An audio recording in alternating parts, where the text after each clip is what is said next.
Hey guys, it's Stacy, your favorite louse lady, and my hair is giving, I feel like it's giving like Whitney Houston, Don't You Wanna Dance? Don't you wanna dance with me, baby? It's giving.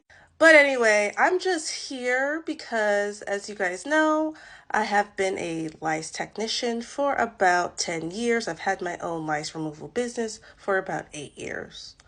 And I was just thinking back of my experiences of being a lice tech, and just thinking of, I guess, different story times to tell you guys. And I thought of this one particular where a client tried to she lied to me and tried to manipulate me. So let's get started. So for whatever reason, the first, I would say 2 to 3 years of me being a lice removal technician, having my own lice removal service, has been the most interesting. I've encountered a lot of interesting people the first 2 to 3 years.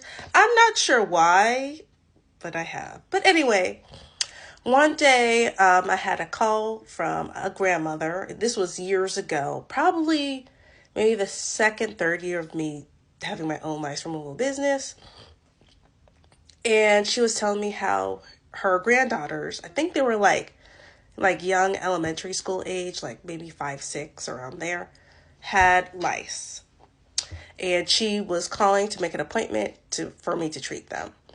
So I do have different price points for long versus short hair. I think then short hair was like $95 and long hair was, I believe, $130 back then. Obviously it's much higher now, but that's, I believe, the price range back then. So I told her my price range, and she told me that her granddaughters have short hair. She made it seem like her granddaughters had like pixie cut short hair. So I told her, okay, well, I'll charge them as like a short hair treatment or whatever. So made an appointment. I went over there, and it turns out when I saw the girls, cute girls, they actually had longer hair. Their hair was past their shoulders. So I saw this, and I wasn't going to backtrack on what I said because I was already over there. I didn't want to have a fight over the price. So I honored the price that I quoted her when she called me initially. So I treated the two girls. They were all good. So when I saw that the girls had longer hair, I took a mental note because you got me this time, but you're not going to get me the second time. So if she did try to reach out to me again to treat the girls, that I would price her for longer hair. And maybe like 6 months to a year later, I think it was like more like 6 months later, the grandmother called me again to schedule another appointment with her girls, with her granddaughters. And just to give you guys a little backstory, apparently the girls' parents were not together. The girls predominantly lived with their grandmother. Well, predominantly lived with their father, and the father lived with the grandmother, and the mom was at a different house, and the girls were in between the two families.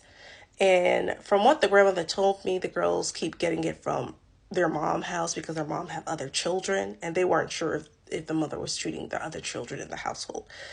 That's what she told me anyway.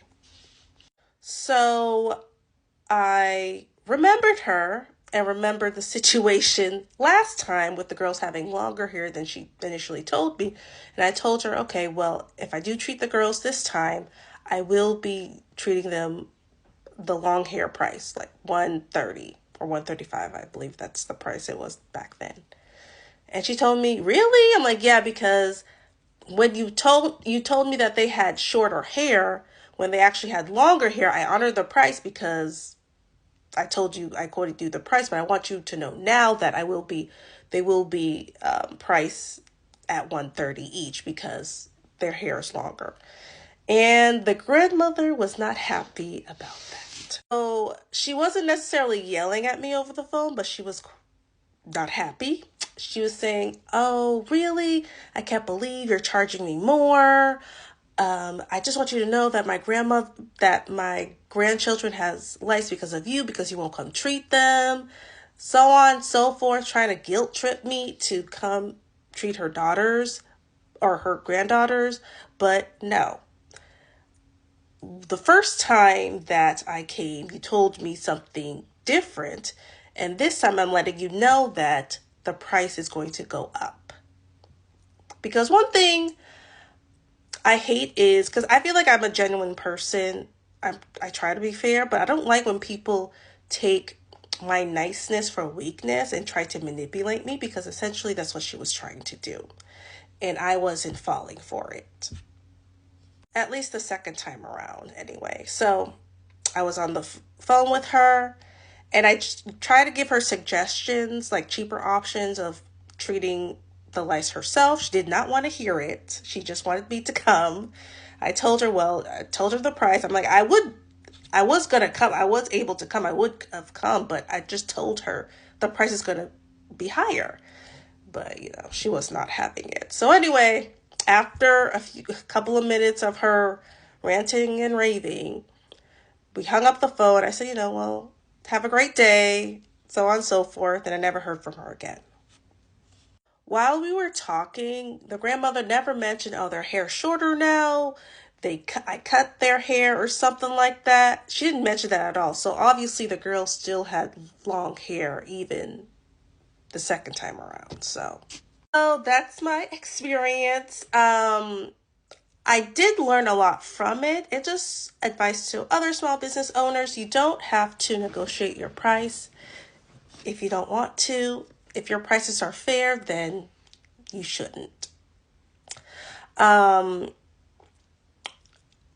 had some clients or some customers in the past try to negotiate my prices, and I just don't. I just tell them I don't negotiate my prices, and I just let that be. So yeah, let me know if you guys have any questions. Bye.